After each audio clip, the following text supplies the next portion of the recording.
Сайн бацгаана уу та бүхэндээ өнөөдрийн минь төргий. Манай өнөөдрийн дугаарт Унгар улсын ээлтэй их сургуульд уулздаг Шарав Жанц маань болчихж байна.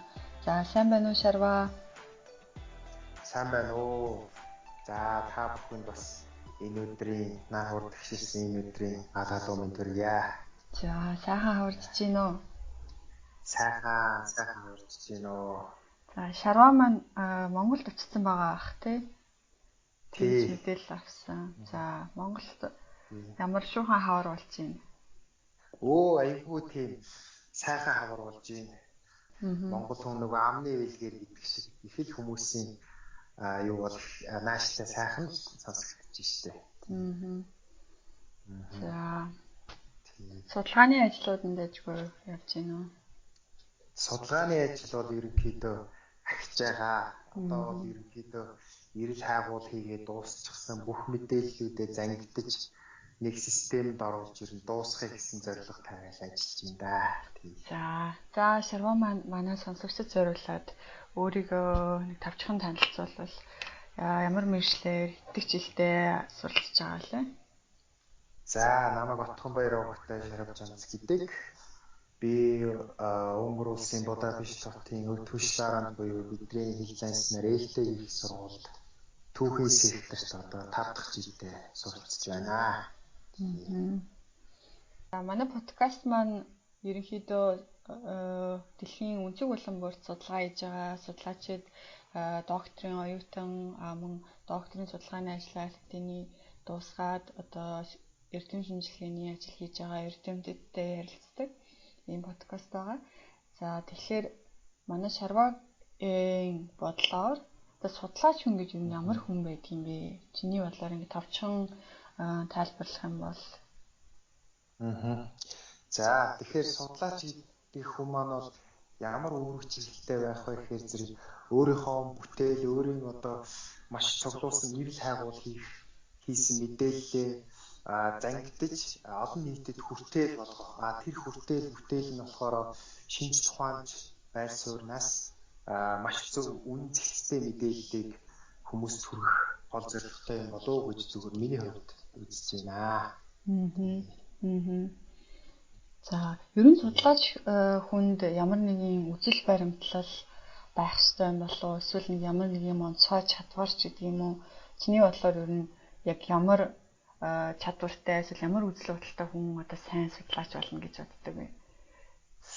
За, ер нь аль нь байсан дээр бах гэж миний хувьд үзэж байна. Ер нь үзэл баримтлал өөрийн гэсэн нөгөө имиж гэж байдаг шүү дээ. Одоо жишээлбэл Шарав Жанц гэдэг хүн нэг имижтэй шүү гэж хүмүүс хэлдэг шүү дээ. Тэр имижээрээ дамжуулж одоо нэгсэндээ өөрийгөө илэрхийлэх тэр зүйл нь болох хэрэгтэй юм болов уу гэж би бас бодож байна. Аль аль чадварын тэр одоо юу гол зорилгооч болгосон тэр ингээд арга байлиг гэж ярьдаг шүү дээ. Хослуулж явах нь ер нь зөв юм болов уу гэж миний хувьд бодож байна. За манай Шарва одоо 5 дахь жилдээ доктортой суралцж байгаа. Тэгэхээр хоёлоо докторийн судалгааны ажил ярьж эхлэхээс өмнө ер нь яагаад докторт сурах болсон шалтгаанаас нь эхлэе гэж бодлоо. Яг эхлэл цэгийн тухай яг тухайн үед яагаад шийдсэн мөн одоо шинэхэн докторийн оюутан болсон тэр мэдрэмжээсээ хуваалцах юм бол.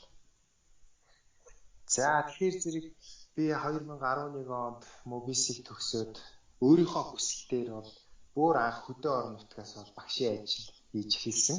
Түүх нийгэм судлалын багшаач хийсэн, хадгалж явсан, гачгаараас нь ер нь баг доод нэгжсэн эхлээд тэгээ ер нь бакалаврын мэдлэгээ өшөө нэг ахиулъя, магистрийн төвшөнд бас мэдээлэлтэй болъё. Өшөө бүр даашаа ер нь докторийн болж одоо мэдлэгээ зэгцэлж бүр цаашаа нөгөө талаар зузаатах зорилгоор бол докторт илсэхээр бол төлөвлөж исэн. Тэгээ тухайн үед одоо хүний хувь тавилан гэдэг юм уу, Унгарын засгийн газар бол 100 хүүхдийг авах боллоо гэдэг. Надын хувьд бол айгүй тийм сайхан мэдээ сонсогдоо. Тэгээ ер нь бол энэ Унгарын юунд за тэр тусмаа түүхийн сектортэй бас үргэлжлүүлээд сурах юм шансыг бол тухайн үед бол Унгарын засгийн газар бол биднэрт гаргаж өгсөө. Тэгэхээр би энд бол айгүй их баяртай явдаг юм аа. Бид нөгөө хамгийн анхны 100 гэдгээр бас их коллектив сайтай гэдэг нь шүү дээ. Тийм бах те дараа жилээс нь 200 болоо тэгээд тогтмол явдаг болсон тий. Тий дараа жилээс нь 200 тэгээд 400 одоо хийдэж байгаа бүүмэд айгүй олон л оюутантай болчихно. Гэхдээ нөгөө анхны гараа гэдэг шиг анхны гараан дээр нь гарсан хүмүүс учраас хөгжөлтэй юмнууд чих тохиолж исэн, олон юмнууд тохиолж исэн. За шинхэн доктор бол оюутан болоо, докторийн оюутан болоод Унгарт ирлээ. За Унгарт ирсэн яг нэг тухайн мэдрэмжээсээ товчхон хаалцсан бол яг сургуулийн орчин болоод яг амьдралын орчны хувьд хэр их ялгаа мэдрэгдэжсэн бэ? Ааха. За очиод бол мэдээж шал өөр ертөнц байсан. Соёлын шоконд орно гэдэг шиг зөндөл манайхаас өөр зүйлүүд их байсан.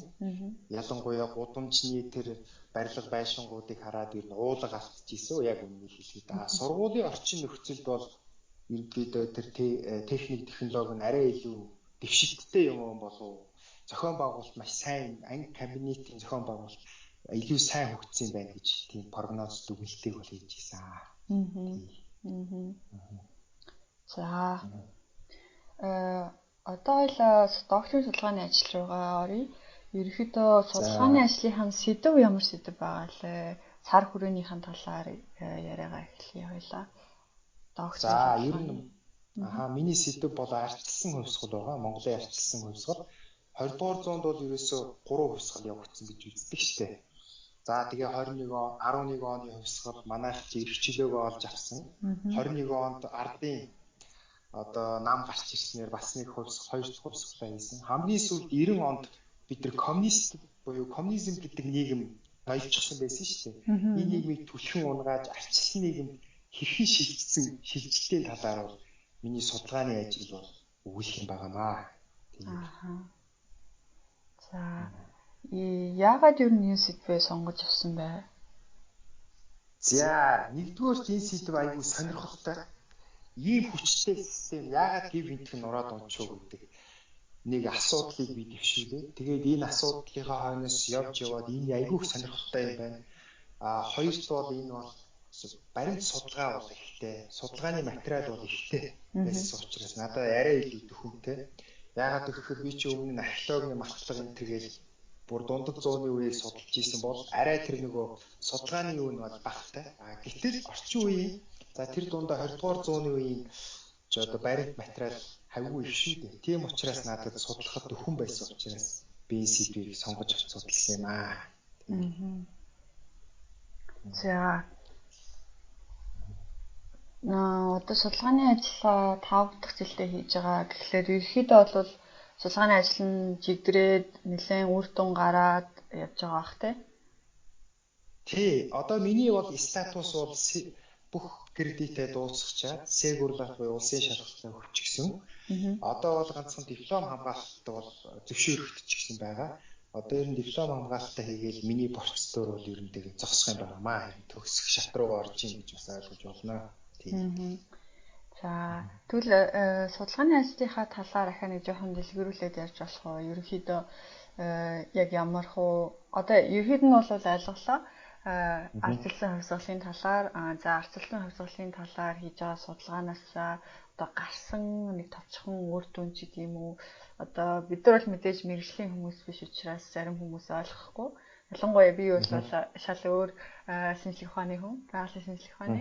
Гэтэ яхаа зүгээр арай нэг ойлгомжтой байдлаар хэрвээ хэцүү биш бол тайлбарлах юм бол нэг иймэрхүү одоо хандлага юм уу эсвэл нэг иймэрхүү шалтгаан байсан юм байна. Эсвэл ийм үр дагавар гарсан юм байна гэдэг юм уу? Тийм байдлаар бид нарт илэрхийлэх тийм боломж аваа л уу? За тэглгүй яах вэ? Тэгэхээр зэрэг миний судалгаанд гарсан үр дүн юу вэ гэхээр зэрэг би бол 4 секторээр бол миний диплом 4 одоо бүлэг сэдвээс бүрдэж байгаа. Улс төр, эдийн засаг, соёл, нийгэм, аж ахуй гэсэн ийм 4 сектор туваачаад байгаа. Ахуй гэх.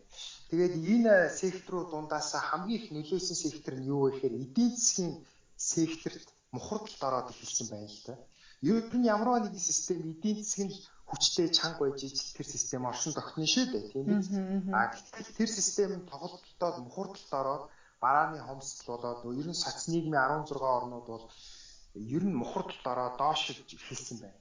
Энэ л бол маш хүчтэй тэр хувьсгалыг одоо хийн тохироонд бүрдэн гэдэг шиг тохироогийн бүрдүүлэхэд хамгийн том реакц орж ирсэн байна.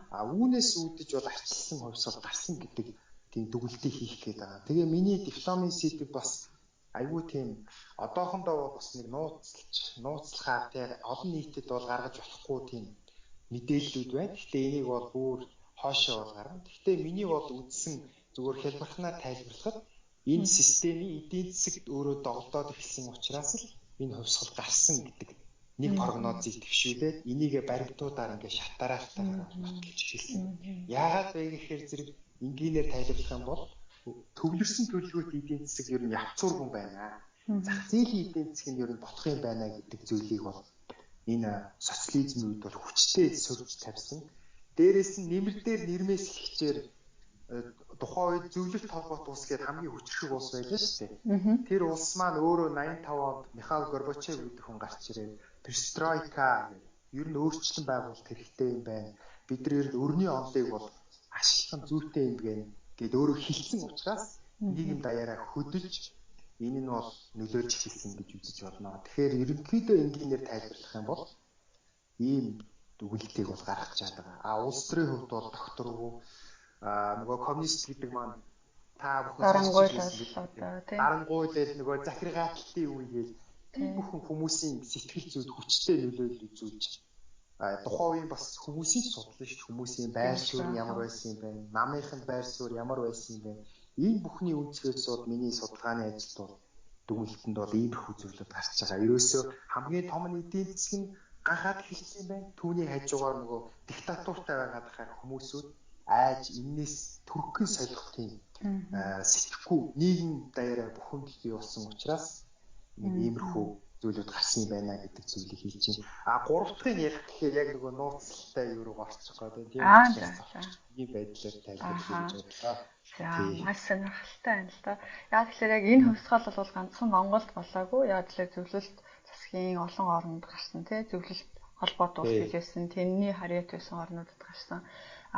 Яг чиний хийсэн судалгааны дундаас тийм үү судалгаа хийгээ явж байхад чинь Монголд гарсан хувьсгал одоо тэр орнуудад гарсан бусад орнууд гарсан хувьсгалаас ялгаатай зүйл ажиллагдаж ирсэн үү? Яг эсвэл яг л үндсэн нэг юм журам бусад орнуудад байсан шалтгаануудтай адилхан шалтгаанаар үүссэн байна уу? Ер нь тэр зөвлөлт холбоот улсын бүрэлдэхүүнд байсан социалист лагерт орнуудад байсан орнуудтай бол зорилго нь нэг ерөөсөө нэг зорилготой. Энэ социализм гэдэг нийгмийг нуруу унгаая. Гэхдээ онцлог нь арай өөр. Онцлог нь яагаад өөр вэ гэхээр зэрэг манай монголчууд хувьсгалыг тайван замаар хийж чадсан. Нэг ч хүний одоо хамраас цус гаргаагүй, нэг ч хүний бэртээлгүй, эмтээлгүйгээр хийж чадсан. Гэтэл та сонссон байлгүй одоо Чаушескигийн Румын ард иргэдэд хятад юу болов те. За тэгэл Чехэд юу болов, Унгарт юу болов, бас харгислаа. Польшид амир. Тийм. Польшид хүртэл одоо те 80 оны тэр Валенсиг удирж явах үед танкууд орж ирж байгаа жишээ юм ч юу гэсэн үг вэ? Тийм чинь бас л айц хүчтэй. Гэтэл тухайн үеийн манай Монголын онцлог нь юу байсан бэ гэхээр ард иргэд бол бүр нэг цул болж чадсан. Тухайн үеийн төр засагч энийг хараад бол Жамбын Батмөх гэдэг одоо удирдагч маань маш зөв шийдвэр гаргав. За ерөөсөө нийгэм даяараа өөр нийгэм, өөр чиг хандлагатай болжээ.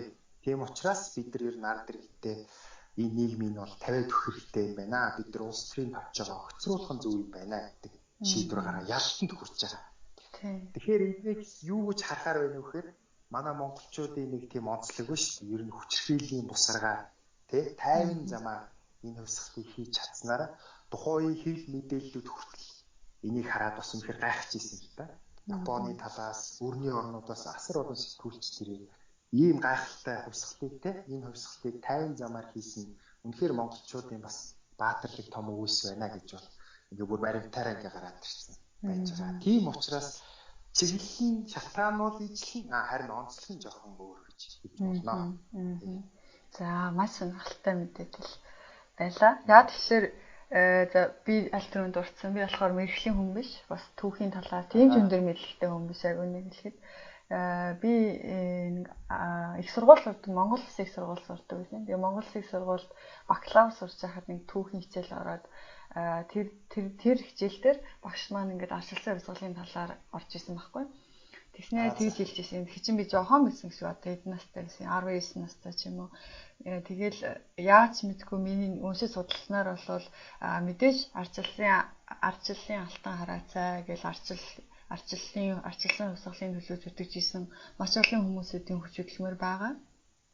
Гэхдээ миний хувьд бол надад байсан ойлголт маань болохоор ямар нэгэн байдлаар тухайн үеийн одоо засаг барьж исэн тэр удирдагч нарын бас ойлгосон тэр мэдрэмж, турган мэдрэмж бас их чухал байсан байна гэдэг ойлголт байсан. Тэгээ яг тэрийг хичээл дээр илэрхийлсэн чинь манай багш намайг айгу амар олон хүүхдүүд байсан гэж нэг лекц хийсэн баха. Тэгсэн чи яг олон хүүхдийн өмнө за чи ахаад ийм юм олон хүний өмнө битгий яриараа чи шараа болно шүү гэж яг намайг амар би тэр бүр амар хичээл ингээл пүн гэж улаагаал тэл тэрнээс хойш миний барыг түүхийн талаарх одоо сонирхолч гэдэг юм уу баг ингээд нураад унсан байдгийг. Гэтэ яг одоо ингээд хичнээн 10 хэдэн жилийн дараа ч юм уу ингээд харж байхад бол яг тэр мэдээлэл юм уу тэр миний бодож исэн тэр бодлол бол яг үнэн зөв бас багч гисэн үнний ортол байсан мэдээлэл байгаа. Тэгэхээр бас олон хүмүүс яг өөрөөр бодд юм шиг байна. За ингээл зөвхөн одоо тэр ардчлалыг хийж исэн ардчлалын алтан хараацаанууд л зөвхөн үүрэгтээ оролцож исэн ч гэх юм уу те. Бусд нь бол одоо удирдагч нар нь эсвэл үүдийн тэр нийгмийн гол үүрэг гүйцэтгэж исэн хүмүүс бол ямар ч үүрэг оролцоогүй эсвэл одоо хүлээцтэй хандсан гэдгийг хүлээн зөвшөөрдөг ч юм уу те. Ямар нэгэн байдлаар хэсэг бүлэг хүмүүст хэтэрхий их одоо юм дээ. Хэтэрхий их нэр хүндийг ч юм уу эсвэл нэг тийм зүйлийг өгөх гээд байдаг. Миний бодлоор бол аль аль талдаа л байсан тийм зөв шийдвэрлэл байсан баг гэж боддог. Тий. Аль альных нь ухаалаг шийдвэрээр л энэ хувьсгал амжилттай өрнөсөн л дээ. Тий. Бүхэл түүхийн явцад ер нь монголчууд хоорондоо ингээд тэмцэлдээд эсвэл хоорондоо зөв бурууга одоо хэтэрхий туйлширч одоо зөв буруу зөв гэж туйлширхаасаа илүүтэй ямар нэгэн байдлаар ойлголцоод нэгдээд явхад л хамгийн их онсон одоо он цаг үеуд байдаг шүү дээ. Тий. Таны хэлдэг санаа бол айгүй зөв шүү. Би ингээд түүх түүнийхээ хувьд харахад монголчууд нэгдэж нэгтэрсэн үедээ дэлхийн ямар ч улс үндэстэнд ялагдж исэн түүх байдгүй. Хоорондоо ингээ арсалцаа хоорондоо би хаан чи хаан одоо би халах чи дөрөв гэд талцсны үр дүнд бид нар манжи өгөөш болж эзлэгдсэн түүхтэй. Тийм учраас бидний эв нэгдэл гэдэг бол маш том амин сүнсний маш том чухал асуудал шүү гэдгийг бас ташрамд хэлхийн зүйтэй баха. Тий. Түүх чинь юу? За хоёлаа судалгааны ажил руу эргээд оръё. Ерөнхийдөө докторийн судалгааны ажил хийхэд бол удирдагч багшийн үүрэг бас их чухал байдаг. Тэгэхээр хоёлаа нэгэнтээ судалгааны ажил ярьж байгаа учраас удирдагч багшийнхаа талаар нэг товчхон дурдах юм бол ямар багш нартай ажиллаж гин, ямар үүрэг оролцоотой ажиллаж байгаа вэ? За манай удирдагч багшийг бол Рамачандра Бирапа гэдэг энтгэх хүн байдаг. Надад бол өдөр болгон заа зөвлөх, тусалцаа, дэмжлэг явж маш сайн мотивацжуулдаг. Чи бол одоо эзэн Чингис хааны үр удам. Тийм учраас сайн дайчилтай хичээнгүй байх хэрэгтэй гэдэг. За түүнээс ацуугаар манай сургуулийн захирал Юдит багш маань байна, Буур Габур багш маань байна. Бүгд надад бол тусалцаа дэмжлэг үзүүлдэг. За ер нь сар манай багш маань бол ер нь өдөр болгон манай тэнхимээ эрхлэгч маань бол 7 хоногт нэг удаа ер нь надад их тийм хяналт тавьдаг. За одоо эн чинь болохгүй байх, тэр чинь болохгүй байх, тэрийгээ засч юм уу. Айгүй тийм сайхан сэтгэлтэй энэ хүмүүсийнхаа бас дэмжлэг юугаар би бас айгүй тийм хүчтэй. Оргилон одоо бадрангуй байдлаар бол судалгааны ажиллагаа бол хийдгээ. Энд бол би үнэхээр талархалтай явдгаа бас энэ ташрын багш нартаа үнэхээр баяр талархснаа бас илэрхийлмээр байна. За хоёлаа монгол хэлээр ярьж байгаа болохоор багш нар нь бол ойлгох сонсож чадахгүй байх. Гэхдээ яг ямар ч хэлсэн талархснаа илэрхийлж ямар нэгэн байдлаар удирдахч багш гэдэг бол бас хэрвээ одоо хоёулынгийнх нь подкастыг сонсож байгаа ямар нэгэн эрдэм шинжилгээний ажил хийдэг багш одоо өөрөө нэг юм докторийн оюутантай болвол ямар юм нэг байдлаар иймэрхүү байдлаар одоо мотивац болох юм аа гэдгийг бас ойлгож байгаа гэж үзэж байна.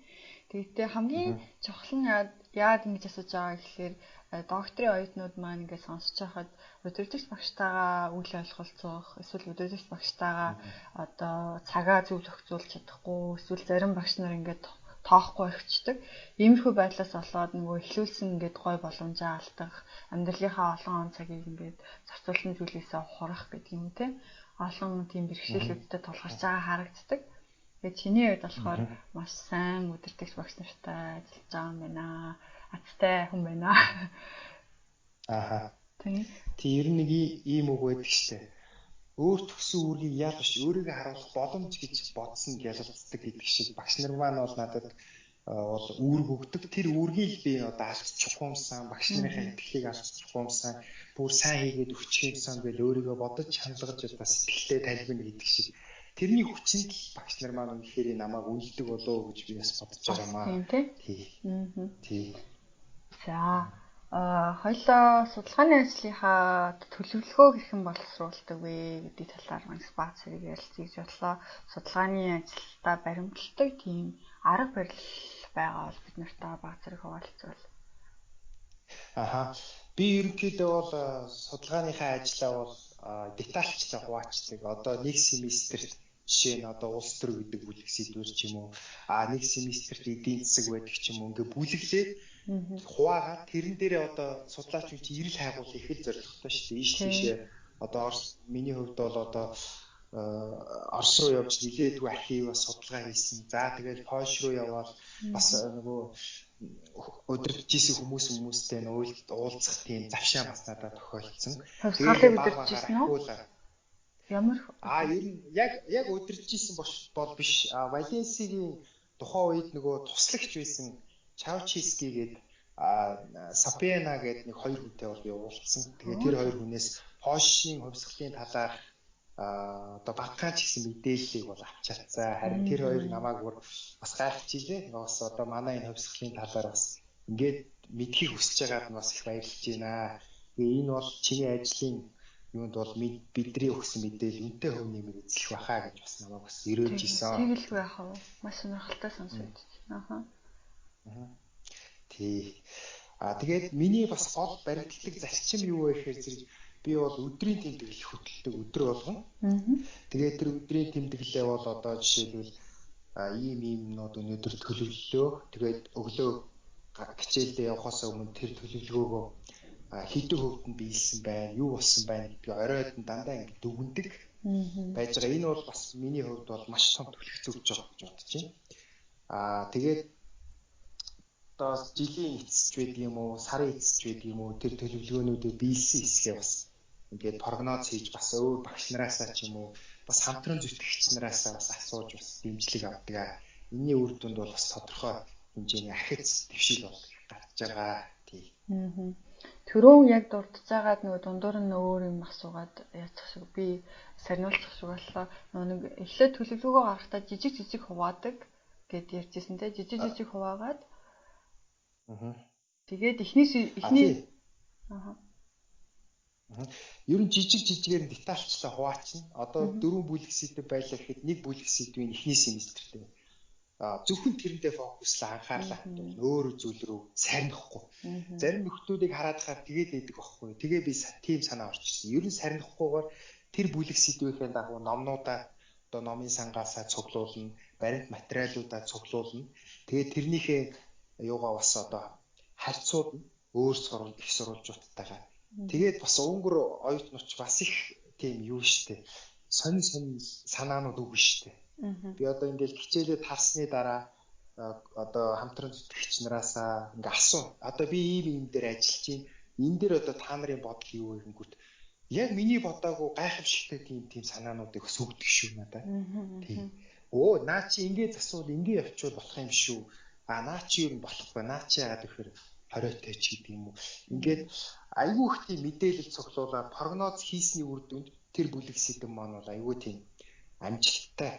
Одоо миний эдийн засаг гэдэг тэр сэдвэрээ би бол бас айгүй сайн оноо авч ийсэн. Тэгээд сүүлд нь бодоход бол ер нь сайн ярилцах хэрэгтэй юм. Тэр мэдээллүүдээ ангилж судлаад нэг сайн зэгцтэй мэдээлэл боловсруулах хэрэгтэй юм байна гэдэг зүйлийг бол би өөртөө бол бүр хатуу барьж явж байгаа. Тийм. Маш сонирхолтой. Энэ бол судлаа сайн судалгаа хийхин тулд, сайн судлаач байхын тулд бол яг энэ цэгцтэй тэгээ фокуслж чаддаг байх чадвар бас их чухал юм шиг байна тий. Тал жишээ ингээд өөр юм руу анхаараад эсвэл ингээд сарнихгүйгээр ямар нэгэн ер нь судалгааны ажил хийх, эрдэм шинжилгээний ажил хийх гэдэг миний бодлоор бол бид нэр яг ингээд нэг том далайн нэг хясаа одоо гэж бодоход яг л одоо нэг хясааг л бид нэр судлаад тэгэл олон судлаач нар нийлээд бүгдээрээ олон тэр далайг хүрч байгаа тэнд байгаа хэдэн мянган хясаа хэдэн сая хясааг бүрэлдүүлдэг ч гэдэг юм уу те. Яг тэрэн шиг тийм болохоор яг нэг жижигхэн зүйл гэж харахгүйгээр аль болох төгс юм уу аль болох нарийн сайн судалж хийнэ гэдэг бол судлаач хүнд маш хэрэгтэй тийм чадвар юм шиг байна.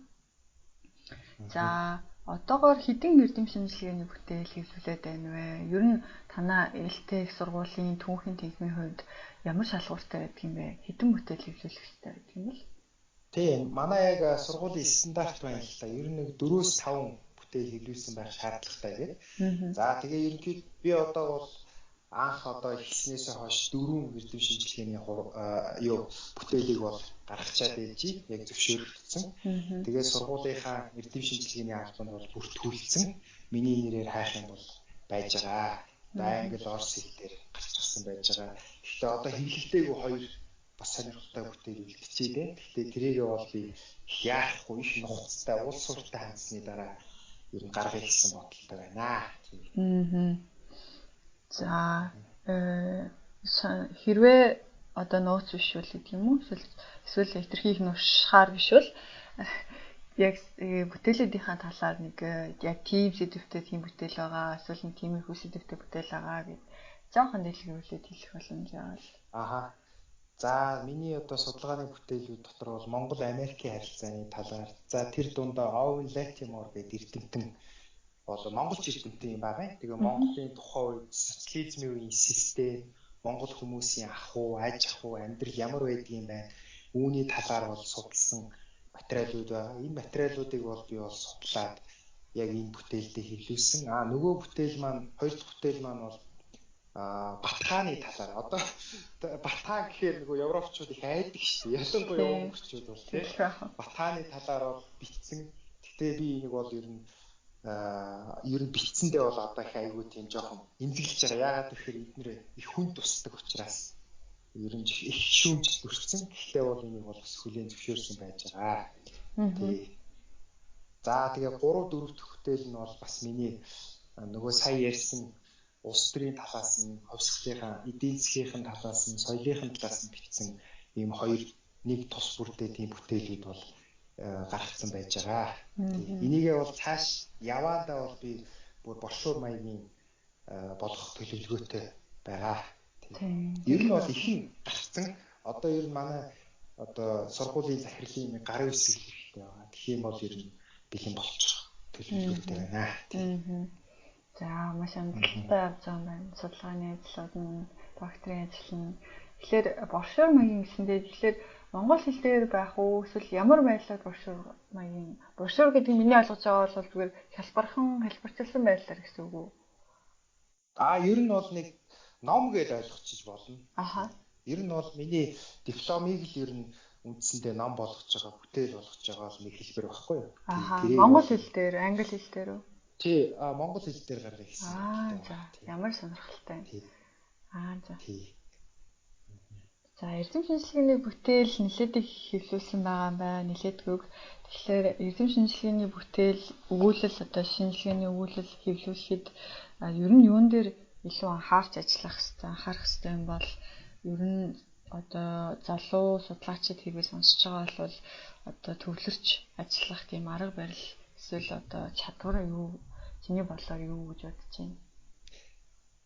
Миний зүгээс бол ийм эрдэм шинжилгээний бүтээл хэрвээ энэ дээр ажиллаж байгаа бол хүмүүс одоо тогтсон өдөр болгоныг 2-3 цагийг ч юм уу за бүр болио нэг 30 минут ч юм өдөр болго ингээд нэг цаас юм уу 2 нүүр ч юм уу юм бичих хэрэгтэй.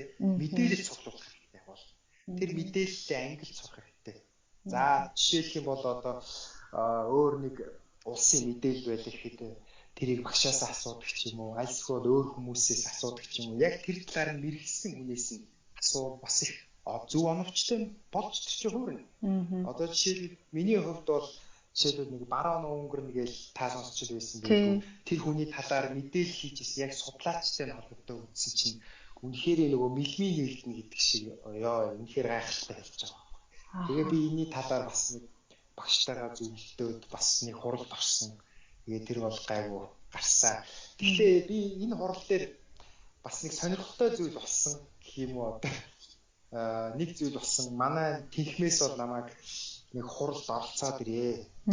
Энэ хурал нь юу вэ гэхээр зэрэг одоо чи бол манай өөрийнхөө судалгааны бүтээлийг хамгаалах учир нэг талаас нөгөө талаасаа чи энэ сэдвээ бас улам гүнзгийрүүлээд хүмүүст хүртэх хэрэгтэй гэдэг зүйлээр би бол нэг том хуралд орохоор явсан.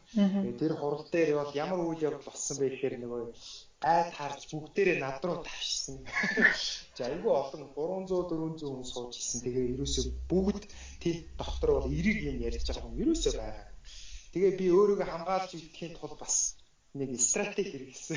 Ямар стратеги вэ гэхээр зэрэг ерөөсөө ботхоо байгаа бид чинь баг манай үндэстрүүд яриад байгаа байхгүй. Танай монголчууд бол ер нь лалан ядгалчид, террористууд, аимшигтай хүмүүс гээл тэнд нэг Польшоос ашиглаад, тэнд нэг Унгараас, тэнд нэг Оросоос ашиглаад. Тийм үү. За энэ ямар байдлын хурал байсан юм бэ? Энэ одоо конференц маягийн байсан юм уу? Нээлттэй хэлэлцүүлэг байдлын байсан юм болов уу? Эсвэл нөгөө конференц талтай. Тийм. Презентацийн дараа нөгөө асуулт хариулт хэсэг дээр тийм болсон. Тийм асуулт хариулт дээр чинь бүр тэгээ 20 хүн асууж байгаа надаас. Тэгээ ерөөсөө тэр дотор эдрийг юм гараагүй. Сөрөг юм гарсан дандаа. Би яг хөө хамгийн гол нь хамгийн явж ирнэ үндэстний хамгаалах те ер нь эргээр ойлгох талаар энийг тавья гэж бодсон. Гэтэл бол айгүй их дайралт хийсэн. Тэгээ би энэ дэр ямар тактик боловсруулсан бэ гэхээр зэрэг ерөөсөө манай монголчууд энэ Европ руу байлдан дагуулт хийснээр европчууд их сэрээсэн юм аа. Яагаад сэрээсэн бэ гэхээр би жоохон энийг гүнзгийрүүлээд жоохон нэг ярьчих болох байх. Болно тийх байх. Тухайд бол одоо Мин улс гэдэг бол аюу хүчтэй улс бол одоо Васко да Гама бидний сайн мэдхтэй Христофор Колумбас өмнө усан зэргийн асар хүчтэй флот байсан юм аа.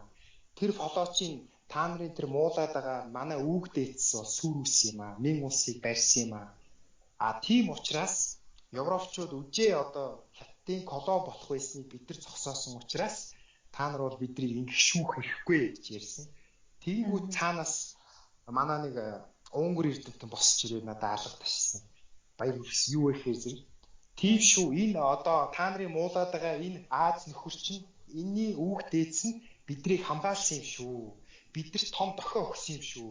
Бид нар хоцрогдсон байсан нийгмийг эрс шинжлэхэд энэ эзэн Чингисийн энэ Европын байлдан дагуул асар хүчтэй үр өрөөл үзүүлсэн юм шүү гэж хэлээд энэ дээр бол би нэг өөрийгөө жоохон нэг аргалаад аваад гарцсан.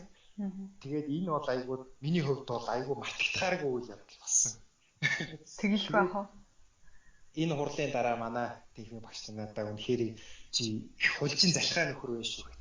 Тэгээд яагаад юм багш гэсэн чи өөрийгөө ийм байдлаас авч гарна гэдэг чи ямар нэгэн чам чадвар байна. Тэрийгээ бол чи ашиглаж чадсан байна. Тийм учраас чи бол үнэхээр сайн бэлдсэн байна. Үнэхээр хийсэн бүтээлдээ бол юу тийм биерээ бол хамгаалж чадсан бол бид нар бол баяртай байна гэж хэлж ирсэн. Тэгээ би тэрнчэнээс бол ер нь яг тэр хурлын дараа бол ойлж ирсэн. Үнэхээр манай хүүхдээс бол баатарлаг үйлс хийсэн юм байна шүү гэдэг дүгнэлтэнд хүрч ирсэн. За, сонирхолтой дурсамж хаваалцлаа. Дараагийн асуулт маань ерөнхийдөө дурсамж докторийн судалгааны ажил доктор суралцах хавцтай авсан дурсамжийн талаар ярих гэж бодож байсан. Тэгэхээр ерөнхийдөө хариулцах шиг боллоо тий. Өөр одоо сонирхолтой тийм дурсамж гэдэг юм уу эсвэл одоо яг нэг тийм мэдрэмж байвал бас бид нартай хуваалцаж болно. Өөр нэг мэдрэмж дурсамж юу гэхээр зэрэг манай бас дундад зууны үед хийх юм байхад нэг одоо миний өрсөлдөгч гэх юм уу да нэг оюутан байсан. Жоржа гэдэг бас нэг тийм нэлээд ухаантай оюутан. Тэгээд нэг өдөр бит хоёр тулсан байхгүй. Тулаад хоорондоо нөгөө нэг мэтгэлцээ өрнүүлээ. Тэр чинь бас л олон хүн байсан. 100 гаруй оюутантай. Тэгээд би чи будаа цайзын талаар айгүй тийм хангалттай мэдээлэл аваад баг өөрийгөө золиослоо. Хэдэн өдөрч баг мэдээлэл цуглуулад цээжлээ.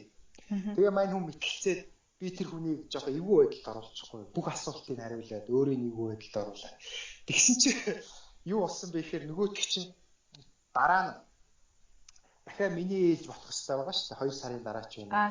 Тэр үед надтай дахиж мэтгэлцээ гэж өөрөө санал гаргаад. Тэгээ ингээл хичээл дээр харсан чинь яг миний үзэж байгаа сэдвийн дагуу баг 10-20 ном барьж ирсэн. Тэгээ хоёрт нь гайхаад чи яах гэж байгаа гэсэн чинь намайг одоо нөгөө Джеймс гэдэг байхгүй Шарав Джонс гэж хэлж байгаа. Би Джеймсийг дараа та нар харж байгаараа. Тэгээ бүр чинь яг миний холбоотой баг 40 ном уншсан гэж байгаа байхгүй. Тийм. Тэгээд би чинь айж хэлж байгаа. За яана энэ ч одоо ялагдах юм байна да. Би бас энэтэй адилхан өрсөлдөх хэрэгтэй бууж өгч болохгүйгээр нөгөөдгийнхаа иргэн тойрны их сургуулийн үүднэр цуглуулаа уншаа. Тэгээ бит хоёр чинь яг 11 сард байна уу дахиад тулж байгаа. Тэгээ дахиад тулаад ер нь бол баг хайн зааж хаад тасна л та. Тэгээ бид тэр оюутныг бол биширсэн. Хүмүүстэй нийгэмдээ ямар зүтгэл гаргаж байна. Би баг мөргсөн шүү дээ. Чи ямар их сэтгэлтэй ямар хичээнгүй мундаг юм бэ гээл. За чи гэхдээ ер нь бол тэр асуултанд хариулж чадаагүй ш. Тэгэхээр би ялсан биз гэж хэлсэн. Тийм ээ та үнэхээр ялсан. Үнэхээр агуу юм байна гэж би бас хүлээж зөвшөөрсөн. Тэгээ би бодохдоо бол ер нь оюутан залуучуудаа ер нь та бүхэнд хаа нэгтээ өрсөлдөгч өөр үндэстнүүд байж л байгаа. Тэр өрсөлдөгч нартай та нар бууж өгөх ёсгүй, зүтгэх ёстой. Та нарын ард Монгол улс байгаа шүү. Монгол улсынхаа нэрийг өндөр төрөхийн тулд хичээнгүйлийг зүтгээрэй гэж би бас уриалмаар байна. Нөгөө оюутан ч гэсэн хичээгээд байвал хүний бас шар хөдөлгөгийг үлэн шүү. За яана одоо нам дарагтлахандаа энэс илүү л мэдэж авах бол ер нь нүдний булаа авах юм байна гэдэг прогноз өрчээд байгаа шүү. Тийм учраас уриалж байгаа. Залуучуудаа ер нь баг гэж битгий гол хичээг хэрэгтэй шүү. Ер нь жоохон юм дээрээс амжилт гарна шүү гэж би бас уриалмаар байна. Манай байгалийн ухааны оюутнууд бол тийм одоо нийгмийн ухааныхан шиг гэж мэтгэлцээж эсвэл ингэж ил тод байдлаар илэрхийлж хоорондоо өрсөлдөөч гэсэн бид нар бол маш сайн бүтээл гаргах одоо тий олон өгүүлэл хэвлүүлэх юу гэдгийг те нээлт одоо сайн шинэ материал гаргаж авах эсвэл юу гэдгийг тийм зүйлээрээ бас хоорондоо улсынхаа нэр хүндийг дээш нь өргөх судлаач гэдэг нэр хүндийг бас өргөж авах хэрэгтэй. Гэхдээ сонирхолтой юм аа. Би ерөөсө түүхийн оюутнууд яг яаж хоорондоо одоо мэтгэлцдэг эсвэл яг тэр байдлыг харж байгааг болохоор бас нэлээд ширүүхэн юм болдог шинжтэй байна тий. Өөртөө ширүүх юм бол ялангуяа тэр конференцийн үед би ч уулна 20 минут бэлтгэл тавьсан шүү дээ. Сүүлд нь мэтгэлцээ асуулт хариулт нь 40 минут тавьчихж байгаа. Бараг цаг зогсчихж байгаа. Тэгэхэд бас тэгээ тэр хүмүүсийн үнэхээр ямар мундаг юм бэ? Шүүмжилж байгаа айсан хүртэл үнэхээр одоо алхам тутамдаа суралцсан гэдэг шиг үнэхээр би хараад бас айгу надаас тийм том туршлага болсон шүү. Энэ асуудлыг бол ингэж төвшүүл тавих хэрэгтэй юм байна. Энийг бол ингэж няцаах хэрэгтэй юм байна. Тэр хүн бол тийм талаараа надаас илүү учраас тэр талаар нь асуухгүй байх, тойрж гарах юм уу? Нэг тактик хэрэглэхгүй бол тий. Энэ алхам тутамдаа би болоо юу гэдгийг туршлагаж ирсэн. Тэр хурлаас хойш, семинаруудаас хойш надад бол айгүй их тийм туршлагыг өгсөн. Би бас нэг их туршлагатай хүн биш. Гэхдээ яг ингээд өөрийнхөө туршлага дээр үндэслээд харахад бол яг конференц дэлтгэл тавьж байхад яг хоёр янз байх шиг байна. За нэг бол үнэхээр өөрөө чинь тавьж байгаа ихтгэлийг хүн ойлгохооргүй. Тийм болвол асуулт асуухгүй. Нэг бол үнэхээр төгс одоо юу гэдгийг те тийм ер нь яаж ч утсан төгс байна гэж бол байхгүй шүү. Тэр чинь ингээд ямар нэгэн зүйл шин зүйлийг тавьж байгаа учраас миний бодлоор бол асуулт асууж байгаа нь л илүү их сонирхолтой юм шиг. Тэр хүмүүс ингээд олон асуулт асуугаад эргэлзээ төрүүлээл ингэж байгаа тохиолдолд ялангуяа байгалийн шинжилгээ ухааны хувьд бол энэ миний хийж байгаа ажил бас хүний сонирхлыг татчихээн. Эсвэл энэ яг үнэхээр тийм хэрэгтэй зүйл юм байж гэх юм уу. Тийм мэдрэмж надад миний хувьд бол яг төрдөг. Тэгэхээр яг өөрөө чинь одоо өөрт чинь тохиолдсон тэр хурлын үйл явдлаас харахад бол бас сонирхолтой байдлаар илэрхийлсэн ч гэж магадгүй. Яа тэгэхээр тэдний өөрсдийнх нь хараагүй өнцгөөс хараад презентацийн юм мэдээлэл өгөнгүүт яа тэгэхээр тэр хүмүүс чинь маш олон удаан судалсан эсвэл одоо мэдсэн зүйл нь арай өөр өнцгөөс тавигдангууд яагаад тийм байдаг гэж эсвэл ийм чинь буруу штэ гэдэг юм уу. Тийм байдлаар одоо үйлчлэгч нь олон асуултуудыг асууж тавьчихсан байж бас магадгүй тий. Тий. Магадгүй тий. За хоёлаа ерөнхийдөө судалгааны ажлынхаа талаар нэлээд яриллаа. Гэхдээ өөрийнхөө судалгааны ажлын цаашаа дэлгэрүүлэх боломжийн талаар нэг ярил. Одоо докторийн судалгааны ажлаа дууслаа. Ерөнхийдөө доктороо төгслөө. Үүний дараа ер нь ямар хөө байдлаар дэлгэрүүлэе гэж бодож байгаа вэ? Ач холбогдол ирээдүйн ач холбогдлыг ер нь яаж харж байна вэ? Ерөнхийдөө бол би сая түрүү хэлсэн ном бол хэвлэж гаргана. За яг энэ бүтээлээрээ. Тэгээд энэ миний сэдвийн ач холбогдол нь юундаа байна вэ гэхээр зэрэг ер нь түүхийн шинжилгээ ухаанд одоо байдаг л да. Ирээдүйн талаа, ирээдүйн одоо прогноз, ирээдүйн төлөвлөгөөгөө гаргахын тулд өмнөх түүхтээрээ суйрлаж стратеги боловсруулах тийм одоо Германд бол тийм талын шинжилгээ ухаан байна л да. Суур шинжилгээ ухаан. Тийм учраас миний энэ бүтээл бол манай одоо түүхийн секторт бол багахан ч гэсэн хувь нэмрийг оруулах болов уу гэж би бас найдаад байна. Тий. Нэг талаараа нөгөө талаараа юу гэхээр зэрэг эн чинь бас л айгүй их олон судалгаа эдэр бас айгүй олон жилийн хөдөлмөр учраас энэ бол нэлээд даацтай тийм бүтээл болох болов уу гэж би бас найдаж байна. Тэгээ олон хүний бас зөвлөгөө, дэмжлэгийг авч байгаа. Тий. За. Одоо хоёлаа төгсгөлийн хэсэг рүүгээ оръё. За, ерөнхийдөө энэ хэсэгт хоёлаа докторийн судалгааны ажил, докторийн амьдралын талаар нэлээд ярьсан учраас одоо хоёлаа нэг Шарав Цамц гэдэг хүн хувь хүний талаар нэг хэсгийн яриа өрнүүлэе гэж бодлоо. За, энэ доктор сурах явцдаа бүхлбүтэн 5 жил хийлээ. Гэр бүлээсээ хол гээд гадны оронд өнгөрүүллээ. Тэгээд ерөнхийдөө бол энэ суралцах үйл явц маань бас нэлээд стресстэй байдаг. Би бас өөрөө сурч байгаа учраас ойлгож байгаа. Тийм учраас энэ олон өдрүүдийг ер нь ямархуу байдлаар давж туулж ийн вэ? Хувь хүн талаасаа ер нь яаж өсөж дэвжсэн гэж ер нь бодож ийн вэ? Тий, би нөгөө түрүүн яриандаа дурдсан. Би хамгийн гол нь Шарав Цамц гэдэг хувь хүний имижийг бүрдүүлэхийн тулд бас энэ 5 жил бас нилээдгүй хөдөлсөн. За нэг захын тэр оюутан асуухад нэг иймэрхүү хүн шүү гэдэг тэг нэг имижийг бүрдүүлэхийн тулд нилээдгүй явсан. Тэгээ мэдээж хэрэг стресст бол орж исэн. Айгүй их одоо хурлын дараа гэхээс өмнөхөн бол айгүй их стресстэй байсан. Тэгээд ерөнхийдөө нөгөө манай багш нар чинь тэгээд мэтгцээ дээр намайг тавьчихдаг. Тэгээд ер нь тэр болгонд бас мэдээлэл цуглуулах яах их бас айцтай бол зөндөө их байж исэн. Тэгэхээр нөгөө давсны дараах тэр кайф мэдрэмж бол үнэхээр гайхалтай байдаг. Гэхдээ хамгийн гол нь хувь хүн талаас ямар төвшөлт хүрсэн бэ гэж та түрүү асууж байна. Хувь хүний талдаа бол миний өдөр тутмын үйл ажиллагаанууд масар хүчтэй нөлөөсөн болов уу гэж би бодож байна. Яагаад вэ гэхээр өдрийн тэмдэглэл өдөрт нэг тэдэн хуудас юм унших юм уу ингээд чимхээр одоо багаар ингээд өсөө явж ийсний бас үр дүн юм болов уу гэж би бас бодоод байгаа. Тэгээд хүн стресс бол орлогоо яг хөө гэхдээ стрессээ бас тайлах хэрэгтэй. Багахан зэргийн хүн дээрээ гэхдээ нэг чиглэл байвал жоохон яваал тэрийгээ одоо гоё яргаар фитнест явдаг ч юм уу, дуу хөгжим сонсдог ч юм уу. Өнгөрийн дуу хөгжим та мэдчихэж байгаа шүү дээ. Ямар гоё уянгалаг, ямар гоё хүнд одоо хүртээмжтэй билээ те. Өөр бас дөөр нь ямар гоё гайхалтай билээ те. Урлаг нь ямар гоё хөгжсөн билээ те. Энийг харж бас кайф аавна гэдэг чинь нэг талаар хүний стрессийг дайлуулж хөөж байгаа хэрэг шүү дээ танаас. Тэгэж өөрийгөө бас гоё боловсруулах хэрэгтэй. Тэгэх юм бол хүнд бол стресс бол гараад байхгүй байх болов гэж би бас бодож байна. Хадгалагдаад байхгүй тийм. Тий.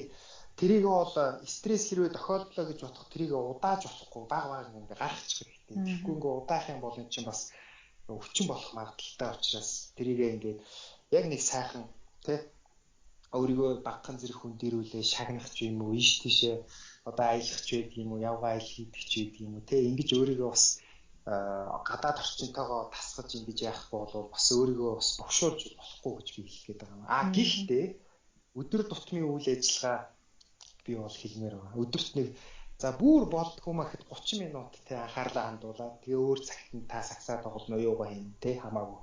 Тэрийгэл бүр чанд баримтлахын залуучуудаа баригдаарай л гэж би бас уриалмаар. Тэг дэлхийн боловч чинь үр дүнгээ өвчл таараа. Тий. За тэгшгүй ах уу. Яг л нэг ингээд амар ихийг нэг доор хийхээсээ илүүтэйгээр зөвөр өдөр бүр л хийн тэрийгээ давтаад байх нь хамгийн их чухлаа гэдэг нэг юм үүдэг шүү дээ. Нэг би мэдх юм байна. Нэг уучлаарай би энийг жоохон давчхан байдлаар ярьж чи энтэй яг холбогдсон. Нэг тийм Европод одоо энэ Чехэд байхаа нэг нарийн боовч нөхөр өдөр болгон нарийн боов хийсээр байгаа тэрийг хүмүүс авч идэхэ болоод хүмүүс уудчихгүй. Тэнгүүт мань хүн ботсон байна л та. Би ер нь яавал энийг хүртээмжтэй гоё юутай болгох вэ гэд. Тэгээ бодоод тэгсэн чинь би ер нь нэг юмыг улам бүр сайжруулж тэгээ чимхээр ингээ сайжруулаад ах юм бол ер нь болох юм байна. Тэрнийхээ дагуу нэг өөр боов өөр юу хийж үзье гэж ингээд хичээгээд одоо чи хэдэн өдөр гэлээ бараг 3 өдөр нойргүй авнаа. Тэгээ маргааш өглөө нь ингээд юунда лангуудаа тавьсан чинь бүр өдөртөө 1000 хүн ийдсэн гэж байгаа байхгүй. Тэгээ тэр нь одоо нөгөө нэг Австрийн тэр нөгөө ямар нөгөө Моцарттай шоколад билүү тэрний үсэл шиг санагдчихэв. Би андуурж ич магадгүй. Тэгэхээр залуучуудаа та бүхэн хөдөлмөр ямар одоо Карл Маркс хэлсэн шүү дээ. Хүнийг юу бий болгосон? Хүнийг хөдөлмөр бий болгосон гэдэг шиг бид нар багахан ч гэсэн голдтгүй ингээл хөдөлмөрлөө байх юм бол энэ бит том амжилтанд хүрч болох юм шүү. Юусе амжилт гэдэг чи багахан юмнаас эхлэх юм шүү гэдэг зүйлийг би бас уриалж хэлмээр байна. Тэгш байх уу. За ерөөхдөө докторийн зэрэгээ аваад шарва маань өөрийгөө ер нь ямархуу байдлаар ирээдүгээ ямархуу байдлаар төсөөлж байна. Одоо яаж харж байна вэ ер нь. Доктор боллоо. Докторийн дараа хийгсэн төлөвлөсөн ажил эсвэл одоо гэдгийг бодож байгаа бодол юу байна? За хамгийн түрүүнд дипломоо гардаж аваад би уулан дээр гарч манай нэг түүхэх нэг уламжлал уулан дээр гарч дарс буудуулах тийм нэг уламжлалтай манай оюутнууд. Тийм үү? Өнгөрөө юу? Тий. Тэгээд тэрийгээ бол багш нартайгаа баярлснаа илэрхийлээд айгүй тийм гоё тэмдэглэж жижигхэн нэг бөөли ба хийн гэж бодож байгаа. Хамгийн түрүүнд.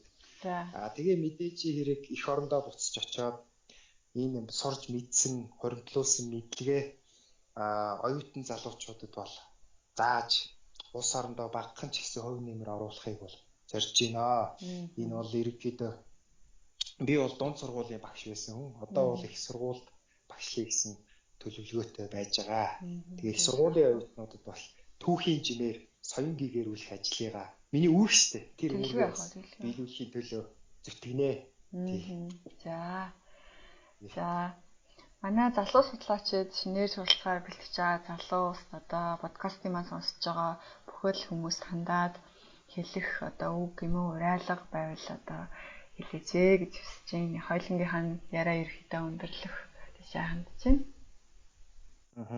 Ерөнхийдөө би нэг зүйлийг аюу хэлэх дуртай тэрийг хэлмээр байна. Монголчуудаа, оюутан залуучуудаа бид нэр тарихаараа дэлхийг ташууран барих биш. Одоо тарих оюун ухааныхаа хүчээр дэлхийн одоо оргилд хүрэх цаг нь болсон. Тийм учраас бид нэр залуучуудаа улс эх орныхоо нэрийг гаргахын тулд өдөр болгон хөдөлмөрлөж амжилтанд хүрэхийг бас хүсэж байна. Тэгэхээр та бүхэн зүтгээрээ хичээгээрэй гэж хэлмээр байна да. За баярлалаа. Утгагүй болох докторийн одоо төгсөлтийн ажилд нь хамгийн өндөр амжилтыг хүсье. Амьдралд нь хамгийн сайныг хүсье. Надтай ярилцсанд баярлалаа. За баярлалаа. За баярлалаа. За баярлалаа.